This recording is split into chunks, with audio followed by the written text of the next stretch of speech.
வணக்கம் சாய்ராம். எல்லாரும் எப்படி இருக்கீங்க? நான் ரொம்ப நல்லா இருக்கேன். எங்கள் வாழ்க்கையில் நடந்த சாயப்பா மகிமையை பற்றி தான் நம்ம இப்போ பேசிகிட்ருக்குறோம். போன வாரம் எதில் முடிச்சோன்னா, எங்கள் ஓரவத்தியோட தம்பி ஒய்ஃபு சூசைட் பண்ணிக்கிட்டாங்கன்னு சொல்லியிருந்தேன் இல்லைங்களா? அதில் தான் முடிச்சிருந்தேன். நம்ம சேனலை ஃபஸ்ட் டைம் பார்க்குறீங்கன்னா சப்ஸ்கிரைபர் பண்ணி வச்சுக்கோங்க. அப்போ தான் நம்ம போடுற வீடியோ உடனுக்குடன் வரும்.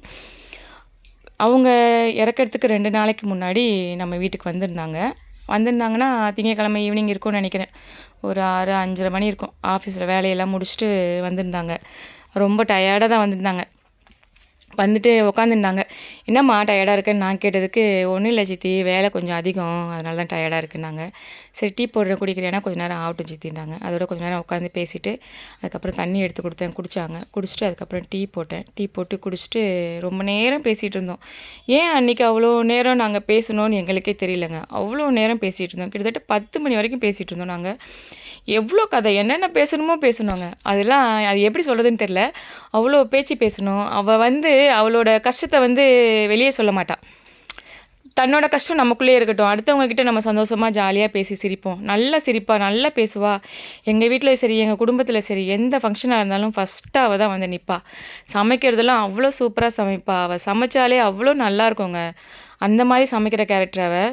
சமையல் பண்ணி எல்லாமே சமைக்கிறதுலேருந்து, சாப்பாடு பரிமாறதுலேருந்து, லாஸ்ட்டு அதை சாப்பிட்டுட்டு அதை கழுவி போகிறது வரைக்கும் எல்லா வேலையும் பண்ணுவாங்க அவங்க. எல்லாமே பண்ணி கொடுத்துட்டு போவாங்க. அவ்வளோ ஜாலியாக இருப்பாள். இருந்தாலே நேரம் போகிறதே தெரியாது. அவ்வளோ நல்லாயிருக்கும். அப்படி இருந்தவ ஏன் இந்த முடிவை எடுத்தான்னு இந்த நிமிஷம் வரைக்கும் எங்களுக்கு தெரிலங்க.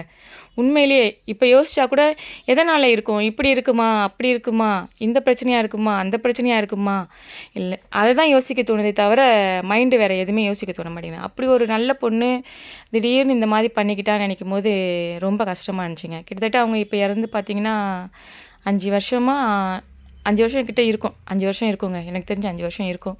கணக்கு போட்டு பார்த்தோம்னா 5 வருஷம் இருக்கும். நாங்கள் ரொம்ப மிஸ் பண்ணுறோங்க அவளை. இப்போவும் மிஸ் பண்ணுறோம். எங்களுக்கு அவள் ஞாபகம் வந்துட்டாலே ரொம்ப கஷ்டமாக இருக்கும். இப்போவும் எங்கள் கனவுலலாம் வருவா.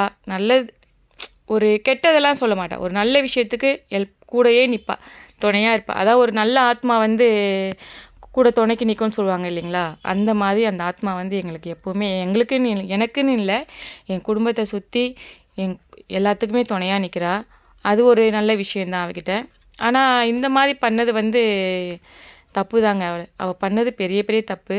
அவசரப்பட்டு எடுத்துட்டா அந்த முடிவு. அது ஏன் எடுத்தான்ட்டு அதை எப்படி யோசிக்கிறதுன்னு தெரில. வீட்டு சூழ்நிலையா, இல்லை தனக்கு ஒரு குழந்தை இல்லையே கேட்குறாங்களேன்ற அந்த ஒரு கவலையா, இல்லை ஆஃபீஸில் வேலை செய்கிற இடத்துல பொம்பளை பசங்களுக்கு எல்லா இடத்துலையும் பிரச்சனை தாங்க. வெளியே ஒரு வேலைக்கு போகிறோம் வரோம், அவங்களுக்கு எவ்வளோ பிரச்சனை தெரியுமாங்க. அடுத்த வாரம் சொல்கிறாங்க. நன்றி.